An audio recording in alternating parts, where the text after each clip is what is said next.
Hey, buen día, ¿cómo están? Espero que estén bien. Bienvenidos al Noticiero de las 6.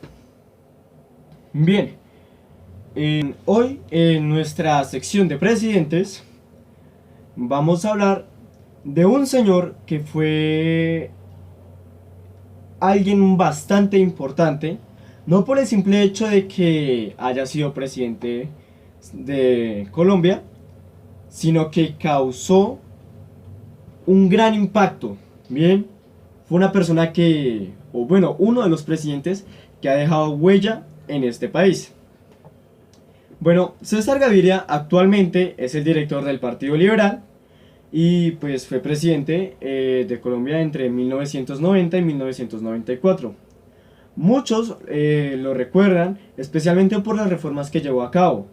Marcó la apertura económica, la implantación de cambios neoliberales, también porque bajo su gobierno se creó la Asamblea Nacional Constituyente y bueno, básicamente es eso lo que hizo, ¿bien? Fue una persona que durante sus entrevistas reflejaba que su partido, o bueno, su gobierno también, tenía que ver mucho con ayudar a la gente. Muchos creían en sus palabras, muchos no veían resultados con lo que, o sea, que los resultados no eran congruentes con lo que él decía. Pero miremos un poco de su historial, por decirlo así, bien. Bueno, durante su gobierno aplicó algo del gobierno Barco, logró reincorporar a grupos armados a la vida civil, bien. Entre esos está el EPL, el Ejército Popular de Liberación, el Partido Revolucionario de los Trabajadores y el Corriente de Renovaciones Socialistas, una descendencia del ELN. Fomentó medidas del libre comercio, que va con la apertura económica, como la reducción de los aranceles y la apertura de la inversión extranjera. Bien, a eso se refiere apertura económica. Al reducir la presencia del Estado como prestador de servicios y como regulador de mercados. Al finalizar su mandato en 1994, Gaviria fue elegido nuevo secretario general de la Organización de Estados Americanos, la OEA. Bien, esta victoria histórica por la oportunidad de que un colombiano dirigiera una organización internacional también fue criticada porque se dijo que Gaviria y su canciller, Noemi Sanín, habían utilizado los recursos del Estado para hacerle campaña y obtener una victoria personal. O sea, todo no es color de rosas. Bien, durante el gobierno de Gaviria hubieron problemas que lo hicieron ver tanto como el héroe como el villano de la historia. Por eso hay gente que lo quiere a día de hoy como jefe del actual, bueno, no jefe, el director actual del Partido Liberal. Hay gente que lo quiere y hay gente que lo odia. Todos sabemos que no se puede ser una pepita de oro hoy en día. Aunque bueno, no es una problemática de ahora, ¿no? Bien, durante su partido hay algo que debemos destacar, y es el salto social de la administración de Samper. Fue puesta en consideración la sociedad civil dentro del espíritu de modernización de la Constitución de 1991. ¿Sí? Fue un avance comunitario, que es en lo que se ha basado siempre el trabajo de César Gaviria, que fue mucho de la mano con Samper. Samper trabajó mucho con César Gaviria. Con ese proceso se buscaba avanzar en la democratización política, la participación ciudadana y en la superación del excluyente régimen político heredado del Frente Nacional. Pero el plan desbordaba cualquiera de los objetivos propuestos por sus predecesores, y desde él prácticamente se pretende reconstruir al país. Mientras que en algunas partes del planeta, estamos hablando ya a partir, acá abro un gran paréntesis, Latinoamérica, a nivel latinoamericano, entonces, en algunas partes del planeta, a nivel latinoamericano, el objetivo del plan es la consolidación de reformas económicas y políticas. En Latinoamérica hubieron muchas reformas para que llegara a ser lo que es el día de hoy, no solamente Colombia. Pero en lugares como Colombia, especialmente acá en Colombia, era algo para la paz. Algo que para esta época era imposible. Bueno, es como si toda tu vida estuvieras viviendo en una caverna y pensaras que no hay nada más allá. Pero cuando ves algo más allá, te asustas, te impactas y no sabes si esa es en verdad la realidad.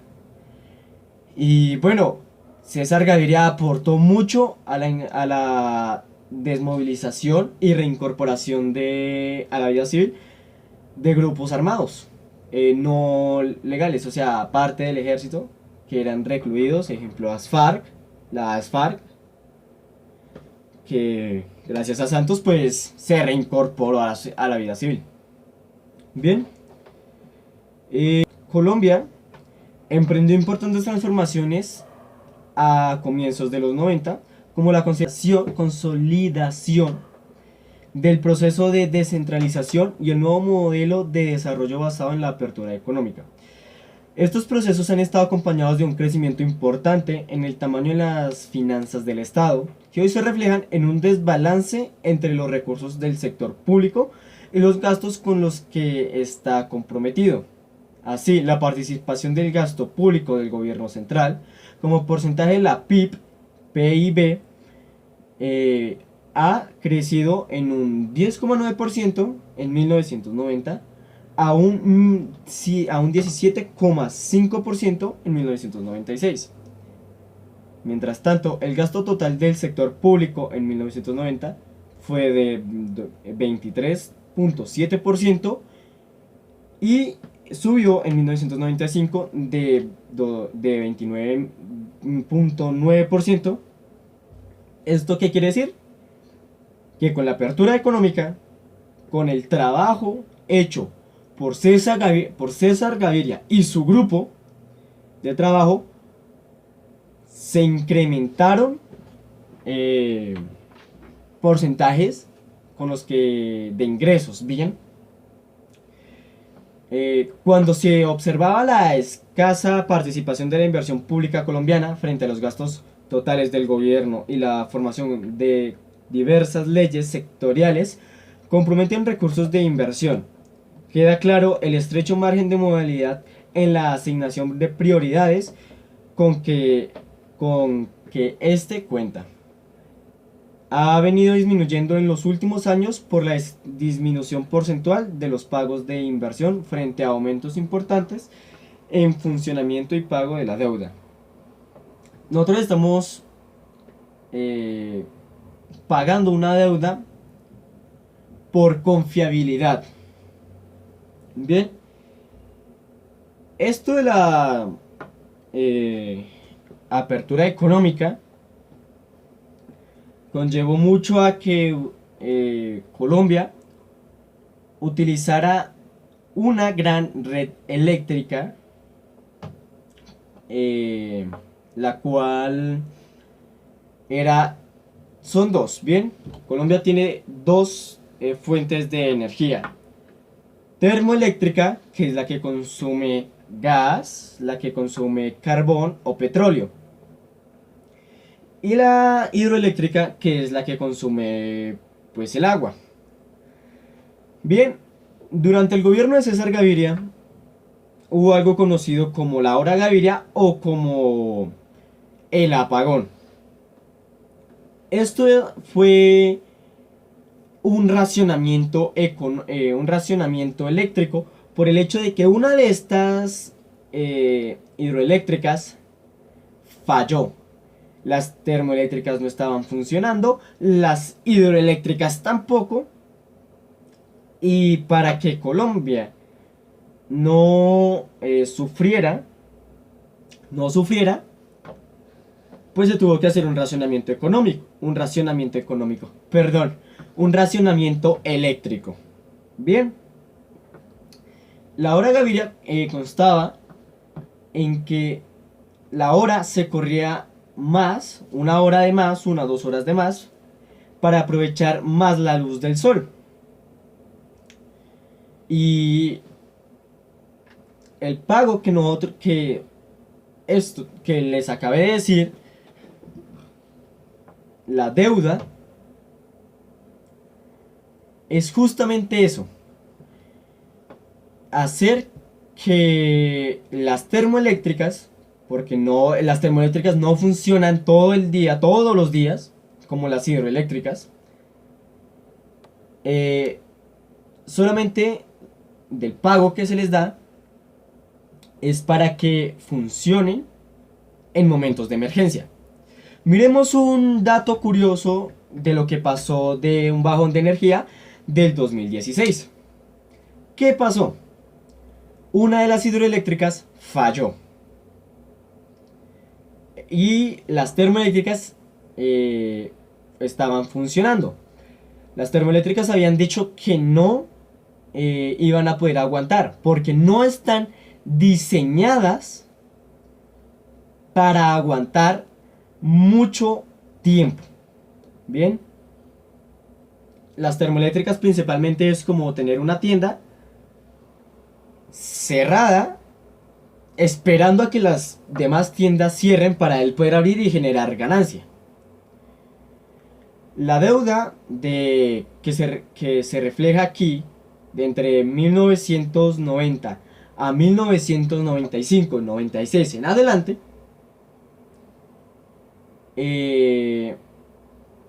fue cobrada por nosotros los colombianos en un total de 17.000 billones de pesos invertidos en las termoeléctricas.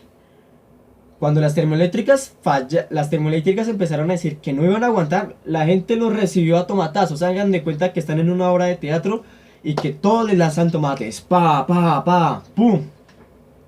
Así. Pero la gente no entendía algo: que esos 17.000 millones de pesos invertidos en las termoeléctricas fueron invertidos como se debían, en recuperar o reabastecer lo que se iba a quemar.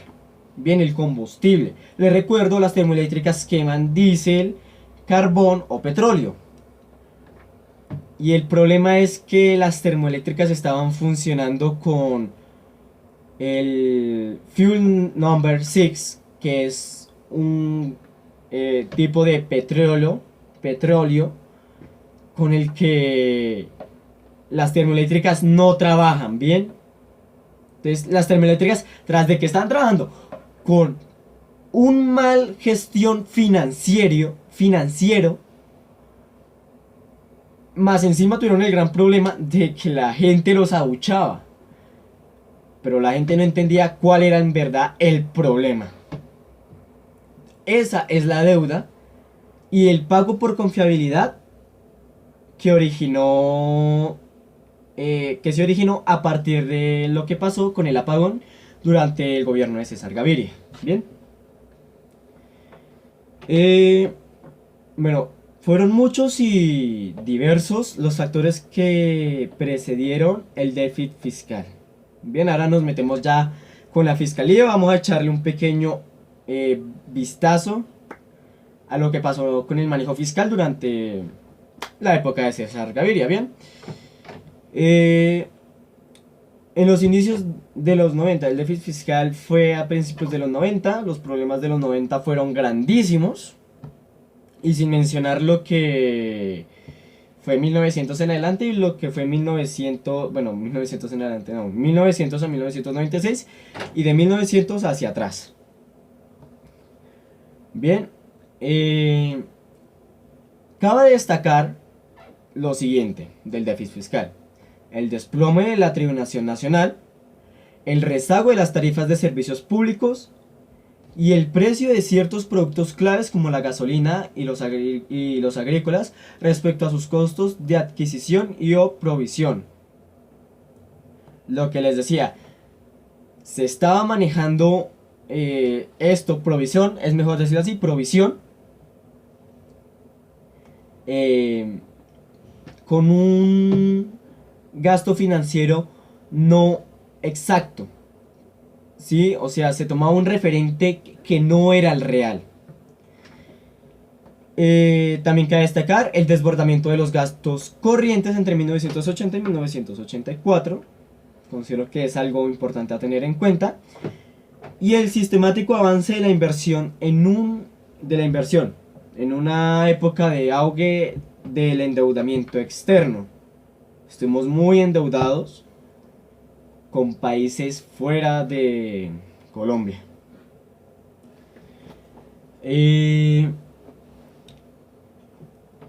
A ellas se les puede añadir la falta de armonización en el proceso de toma de decisiones sobre el gasto entre las diferentes instancias del sector público. O sea, no eran más encima puntuales, no eran muy rápidas, no se les veía un gran progreso. Bien. Y cuando ocurrió la crisis de la deuda externa por parte de los países latinoamericanos,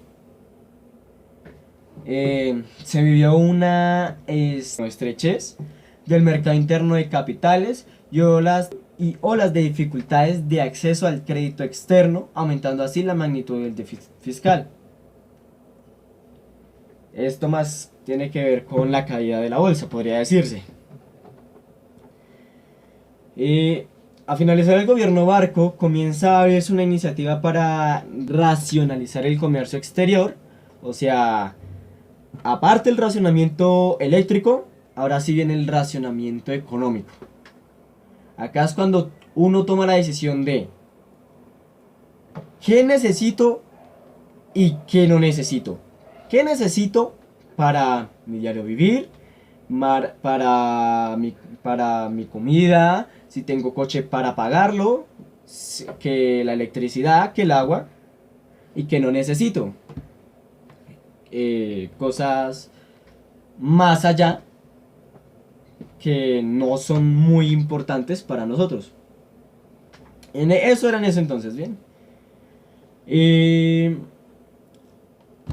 De esto se constituiría el primer paso hacia las reformas económicas que posteriormente llevaría a cabo el gobierno de César Gaviria con esta iniciativa, que en realidad poco tenía que ver con el plan original del plan de desarrollo. Se busca reactivar el dinamismo del sector productivo por medio de un aumento en la eficiencia a través de la introducción de una mayor competencia externa. Se tomaron medidas preventivas, como fue una alta devaluación que minimizará el efecto de la futura apertura, pero que contribuyó a que la inflación alcanzara cotas por encima del 30%, que fue en 1990, y que en 1991 un 30% abarcado. Esto obtuvo pocos efectos en mejorar la competitividad del país. Fue difícil entrar al mercado a nivel mundial. Y esto conllevó a que se disipara rápidamente con la reevaluación del paso que ocurrió en 1993 en adelante. La política fiscal se caracterizó por la relajación o expansión en un periodo presidencial y luego la austeridad y contratación en el siguiente.